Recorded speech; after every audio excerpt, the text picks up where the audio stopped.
Can you tell me the story about when you hung out with my husband and ended up having to sleep in your car? Yeah, the truth too, right?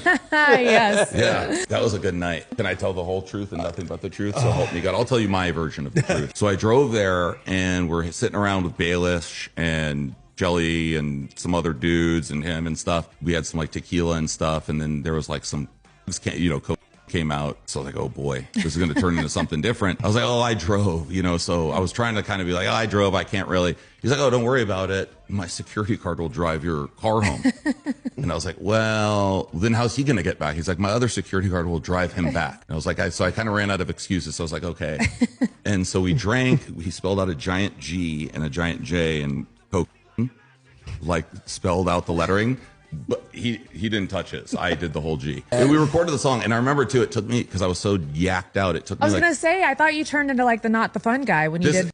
Yeah, it wasn't. No, Jelly Roll even said, he's like, man, you said when you did, you changed. And when you do Coke, you change. Yeah. Because I get really like wired up. And it makes me want to rock. If I'm not absolutely completely shit-faced and I do a line of cocaine, I will rock back and forth like I'm in a straight jacket. Like I don't That's like the problem. So you're in a studio trying to record it and you're boxed in and you're trying to like focus. That is the worst thing for me to try and do if I'm doing both. So anyway, at the end of the night comes around and the dude, this big ass security guard, is like driving me home. Who I don't even know. It was the most awkward. Probably Maui. He's super cool. Yeah. He was just like, I'm just like,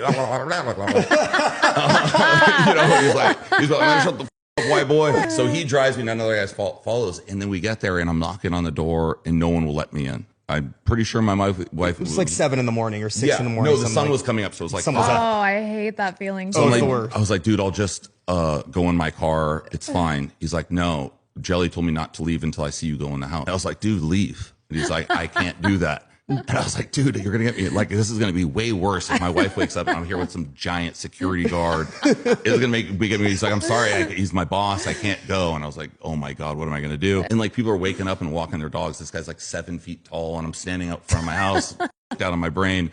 And so I was like, what am I going to do? What am I going to do? So I was like, okay, well, let me try the garage. And I open it and there's like a fridge that blocks the garage door. And I acted like I was opening the door. And he was like standing out there like this. And so I was like, oh, it's open. And he was like this. And so I went like this behind the fridge. And then like ducked behind it. And you could see him peering around. Against the fridge for so long that I finally like, all right. And I just hid there like that until he drove away. And we went and hid in my car for the rest of the night. Oh my God, that is brutal. You had to sleep in the car. Did you sleep at all? What happened when you got in the car? That's what I'm curious about. No, I laid there and then, I don't know. I probably put listen to like some Billy Joel and just put my seat back. I used to drink mouthwash to go to sleep on